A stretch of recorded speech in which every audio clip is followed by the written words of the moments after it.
Vatandaş bugün çiftliğe 2024 yıl 8. ayının 1. gün heptiye Perşembe vatandaş leksiyimizi devamlaştırırız.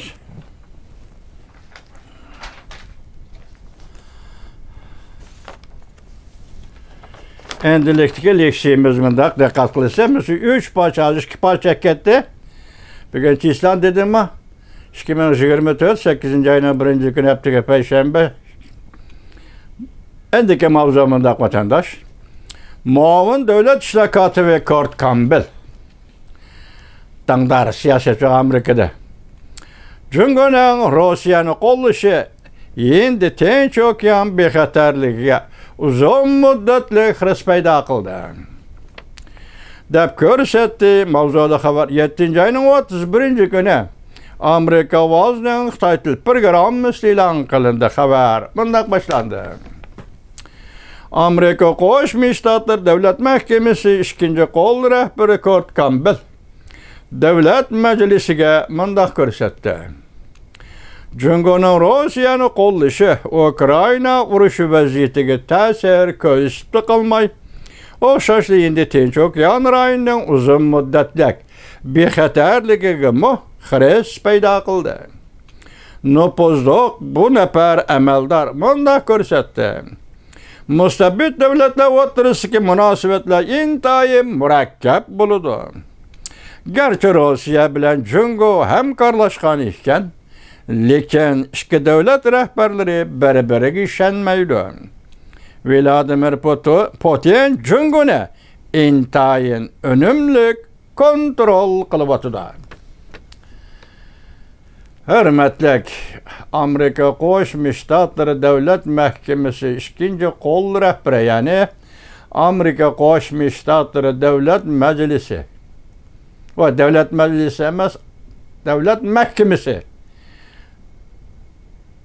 muavin Davlat ishtiroki Kurt Campbell efendi bu yerda Rossiya Jungoni kontrol qilyapti deb siz intayin to'g'ri aytdingiz bu so'zingizni.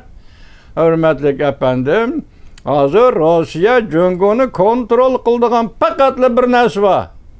Faqatli bir masala bor. U bosim Uyg'uriston masalasidir. 35 million nopusli Uyg'uriston hozirgacha Xitoyga mustamlika qilib berildi. Bu material, bu tarix, bu dilo hozir Rossiyaning qo'lida. Rossiya mushu orqali, mushu dilo, mushu tarix, mushu diplomatiya tarixi orqali navbatda Jungoni kontrol qilyapti. Chunki bu yerdagi bir sir, hurmatli Kurt Campbell efendi, Baltiq bo'yidagi 3 davlatning shunday tarixiy xotirasi mustaqillik e'lon qilish davriga yoki mustaqillikni asli keltirish davriga kirib kelganda ularga munosabatli Ross-German shartnomasi oshkor bo'lib butun dunyoga e'lon qilindi. Bugun Rossiya Jungoni kontrol qilyapti. Ajoyib to'g'ri aytdingiz. Muavin davlat ishlar kotibi Kurt Campbell.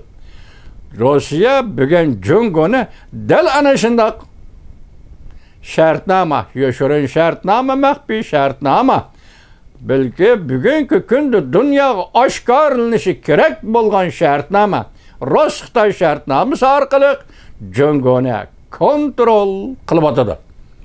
Agar vaqt yetib kelib, Rossiya bu shartnomalarni e'lon qildigan bo'lsa, Jungoning taqdiri xuddi o'zining turoqliq iborasida aytgandek Laybutning suvdan o'tishi, ya'ni Laybutning eriqdan kechib o'tishiga o'xshab qoladi xolos. Shunga Rossiya faqat Uyg'uriston degan mushu ism bilan Jungoni kontrol qilyapti. Muavin davlat ishtiroki Kurt Campbell bunday ko'rsatdi. Jungo Rossiya hamkorligi cho'nqurlashayotganligi kishilarni azirtdi. Biroq Jungo yetim qoladi. Muavin davlat ishtiroki va Kurt Campbell 7. ayning 30 kuni Amerika Qo'shma Shtatlar Davlat Mahkamasi va kechiringlar, Davlat Majlisi Kengash palatasi Tashqi Münasebetler Komitetida Amerika Jungo strategik raqobati to'g'risida guvohlik berish yig'ini o'tkazilganda Jungo Rossiya munosabat to'g'risida ansiraydiganligini bildirdi. Muavin davlat ishlar katibi Kurt Campbell mundaq ko'rsatdi. Vladimir Putin Jungoni önemli kontrol qildi. Başta so'zlab o'tdik vatandosh. Ya'ni bu to'g'rida vaqtimiz yor bo'lsa, chunqurlik seva vatandosh. Muavin davlat ishlar katibi Kurt Campbell Vladimir Putin Jungoni önemli kontrol qildi deb ko'rsatdi. Muavin davlat ishlar katibi Kurt Campbell haftaning 2 kuni, ya'ni seshanba Kengash palatasi Tashqi Münasebetler Komitetining guvohlik berish yig'inida Rossiya bilan Jungo o'rtasidagi hamkorlik munosabat to'g'risida to'xtalganda mundaq ko'rsatdi. Jungo Rossiya qatorliq mustabid davlatlar o'rtasidagi munosabatlar intayin murakkab.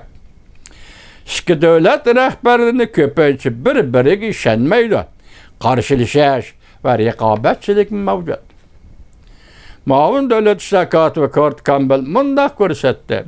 Men taklif beramanki, hech bo'lmaganda Rossiyaga sal qaramasligimiz lozim. Vladimir Putin yuqori darajalik vositagar. Gerçi qo'lida o'ynaydigan ko'zor ko'p bo'lmasimi, lekin uning o'zining manfaati bor. Biz bu davlatlar qaratgan diplomatik munosabatlarni tashkillagan cheg'imizda bu nuqtani esimizda chin saqlashimiz lozim. Yani Rossiya Jungo munosabati masalasini. Yani bu mustabid davlatlar o'rtasidagi murakkab diplomatik munosabatlarni esimizda chin tutishimiz lozim deb ko'rsatdi muavin davlat ishlar katibi Kurt Campbell.